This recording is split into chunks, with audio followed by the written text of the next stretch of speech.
विविध सोलुसनको लागि digi solution subscribe गरी छेउमै रहेको बेल आइकन दबाउन नभुल्नुहोला। नमस्कार साथीहरू, आज 2077 साल पुस 1 गते बुधबार गोरखापत्र अनलाइनमा प्रकाशित लोकसेवा तयारी सामग्री वस्तुगत प्रश्नोत्तर लिएर आज पनि तपाईहरुमाझ उपस्थित भइसकेको छु। आउनुहोस् साथीहरू, लागौं वस्तुगत प्रश्नोत्तरहरुतर्फ। प्रश्न नम्बर 1 रहेको छ, राष्ट्रिय कविता महोत्सव 2077 मा प्रथम हुन सफल प्रतिभा को हुनुहुन्छ? यसको जवाफ रहेको छ नुवाकोटकी भैरवी भूगोल। उहाँको कविता नेपालको गीतले प्रथम स्थान हासिल गर्न सफल भएको थियो। यस्तै द्वितीय स्थान लमजुङका प्रज्वल अधिकारीको कविता संकल्पले हात पारेको छ। सोलुखुम्बुका गणेश प्रसाद खतिवडाको आमाको आदेश, दोलखाकी अभिलाषीको आमा एक विश्वविद्यालय र तेह्रथुमकी रेजिना अपागाईको समृद्ध नेपालको सपना कविता तृतीय भएका। प्रतियोगितामा प्रथम हुनेलाई 50,000, द्वितीयलाई 40,000 र तृतीयलाई 30,000 रुपैयाँ प्रदान गरिएको थियो। प्रश्न नम्बर 2 रहेको छ, विश्वको सर्वोच्च शिखर सगरमाथाको उचाइ कति कायम भएको छ? यसको जवाफ रहेको छ 8,848.86 मिटर अथवा 29,031.7 फिट। विक्रम सम्वत 2077 मङ्सिर 23 मा नेपाल र चीनद्वारा संयुक्त रूपमा नयाँ उचाइ सार्वजनिक गरिएको। सगरमाथाको उचाइ नाप्न दुई देशले सहकार्य गरेका थिए। विगत 65 वर्षदेखि यसको उचाइ 8,848 मिटर वा 29,028.87 फिट स्वीकार गरिएको थियो। प्रश्न नम्बर 3, राष्ट्रिय योजना आयोगले समृद्ध नेपाल सुखी नेपालीको लक्ष्य प्राप्तिका लागि समृद्धि र सुखका कति सूचक तय गरेको छ? समृद्धिका 32 र सुखका 23 वटा सूचक रहेका छन्।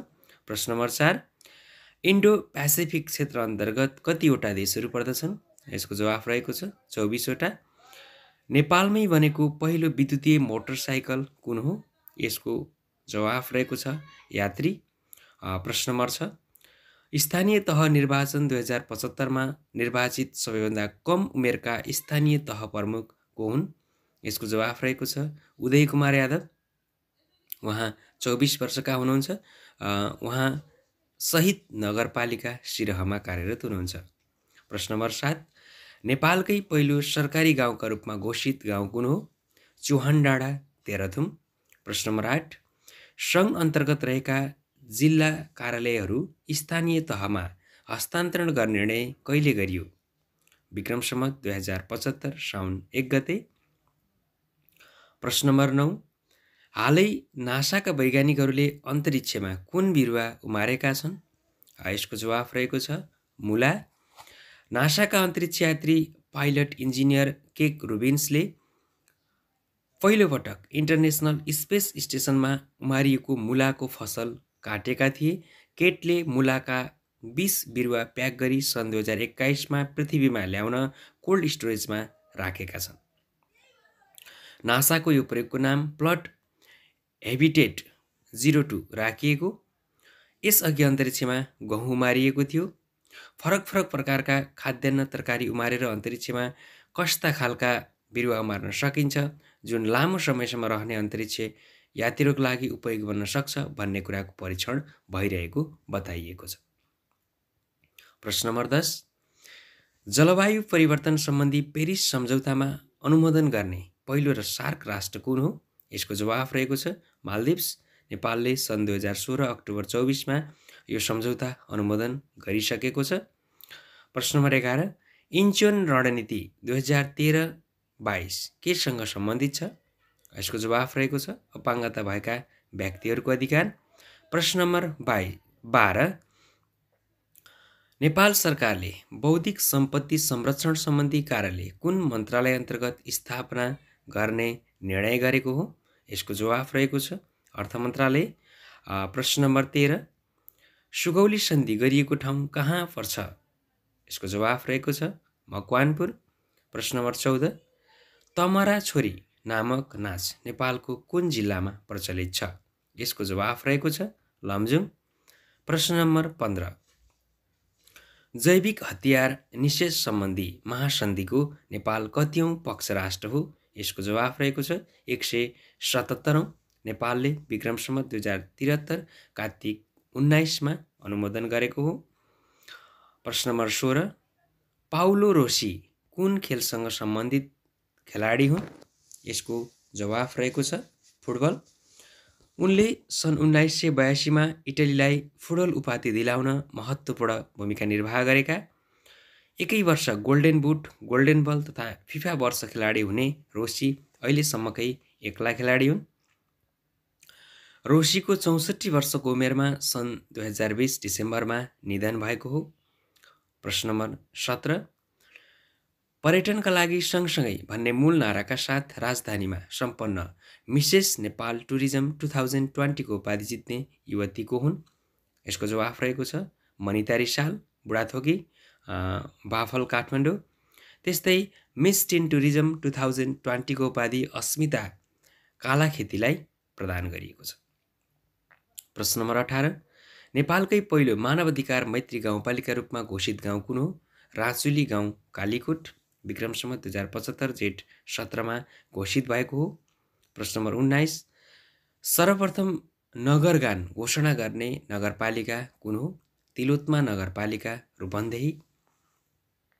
प्रश्न नम्बर 20, नेपाल सरकारले एक्लै हिमाल आरोहण गर्न नपाइने व्यवस्था कहिले गरेको हो?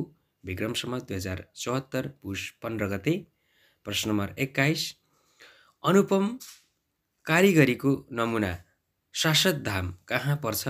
यसको जवाफ रहेको छ नवलपुर, नवलपरासी, बर्दघाट सुस्ता पूर्व, जसलाई हामी सेजी भनेर पनि चिन्छौँ। प्रश्न नम्बर 22, नेपालमा इमेललाई सरकारी निकायमा कानुनी मान्यता प्रदान कहिले गरिएको हो? विक्रम सम्वत 2075 कार्तिक 16 गते। प्रश्न नम्बर 23, विश्वकै दोस्रो लामो सुपरम्यान शैलीको जिप लाइनको निर्माण सुरु कहाँ गरिएको छ? यसको जवाफ रहेको छ कुस्मा पर्वत। कुस्मा नगरपालिका 5मा पर्ने चाक्लेको डिलबाट कालीगण्डकी गहिरो खोज हुँदै साउने बगरसम्म 1400 मिटर लम्बाइको जिप लाइन निर्माण गर्न लागि हार्नेस जिप लाइन प्रालीले निर्माण गर्ने सुपरम्यान शैलीको जिप लाइन सहितका साहसिक पर्यटकीय संरचनाको 2077 मङ्सिर 26मा शिलान्यास गरिएको थियो। सुपरम्यान शैलीमा निर्मित विश्वको सबैभन्दा लामो 2800 मिटरको जिप लाइन दुबईमा रहेको छ। क्लासिक जिप लाइनमा कुर्सीमा बसे जस्तै गरेर डोरीमा बगिन्छ भने सुपरम्यानमा सुपरम्यान जस्तै घोप्टो सुतेर गन्तव्यमा पुगिन्छ। नेपालमा क्लासिक शैलीका जिप लाइन योभन्दा लामो भए पनि सुपरम्यान शैलीमा यो विश्वकै दोस्रो लामो भएको जनाइएको। निर्माण कम्पनीका अनुसार हावाको गति र खेलाडीको तौलमा जिप लाइनको गति भर पर्ने भए पनि जिप लाइनमा यात्रा सुरु गर्दा प्रति घण्टा 130 किलोमिटर गतिमा बगेर गन्तव्य नजिकै गर्दा बिस्तारै घट्दै जाने गर्छ। प्रश्न नम्बर 24, सन् 2020 डिसेम्बर 10मा मनाइएको 72औं अन्तर्राष्ट्रिय मानव अधिकार दिवसको नारा के हो? Recover better, stand up for human rights. राष्ट्रिय नारा हाम्रो नेपालको महामारीमा मानवाधिकार, स्वास्थ्य सेवामा सबैको पहुँच विस्तार रहेको छ। प्रश्न नम्बर 25, नेपाल र अस्ट्रेलिया बीच हवाई सम्झौता कहिले भएको हो? विक्रम सम्वत 2019 सेप्टेम्बर 30। प्रश्न नम्बर 26, दुईवटै कृत्रिम खुट्टाको सहायताले सगरमाथाको सफल आरोहण गर्ने चिनिया नागरिक को हुन्? जिया बोयु, सन् 2018 मे 14। प्रश्न नम्बर 27, विभाजित भएको करिब 2 वर्ष नपुग्दै लाग्दा विवेकशील नेपाली दल र साझा पार्टीबीच पुनः एकीकरण कहिले भएको हो? 2077 मङ्सिर 24 गते। मिलन पाण्डेले नेतृत्व गरेको विवेकशील र रविन्द्र मिश्रले नेतृत्व गरेको साझा पार्टीबीच मङ्सिर 24मा एकीकरणको औपचारिक घोषणा गरिएको। एकीकृत पार्टीको नाम विवेकशील साझा पार्टी र पुरानै निर्वाचन चिन्ह तराजु रहेको छ। एकीकृत पार्टीको अध्यक्ष मिश्र र संयोजक पाण्डे रहनुभएको। प्रश्न नम्बर 28, राष्ट्रिय योजना आयोगद्वारा 2077 मङ्सिर 28मा सार्वजनिक मानव विकास प्रतिवेदन अनुसार नेपालको मानव विकास सूचकाङ्क कति रहेको छ? 0.587। नेपालको मानव विकास सूचकाङ्कको मूल्य 0.587 पुगेको छ। गत वर्ष यो 0.579 थियो। प्रतिवेदन अनुसार लैङ्गिक विकास सूचकाङ्क, लैङ्गिक असमानता सूचकाङ्क र मानव विकास सूचकाङ्कमा नेपाल दक्षिण एसियाका केही देशभन्दा नेपाल अगाडि रहेको छ। आय मापदण्डमा नेपाल पछाडि रहेको भए पनि मानव सम्पत्ति र आर्थिक जोखिम मापदण्ड भने पुरा गरेको छ। यससँगै सन् 2022मा नेपाल अति कम विकसित मुलुकबाट विकसशील मुलुकको सूचीमा प्रवेश गर्ने आधार तयार भएको छ। विगत 5 वर्षदेखि नेपाल मध्यम मानव विकासको सूचीमा रहेको छ। 0.555 अङ्कभन्दा 0.550 अङ्कभन्दा माथि 0.690 सम्म एचडिआईहरूलाई मध्यम स्तर मानिएको छ। सन् 1998 देखि नेपालले मानव विकास प्रतिवेदन प्रकाशित गर्न थालेको।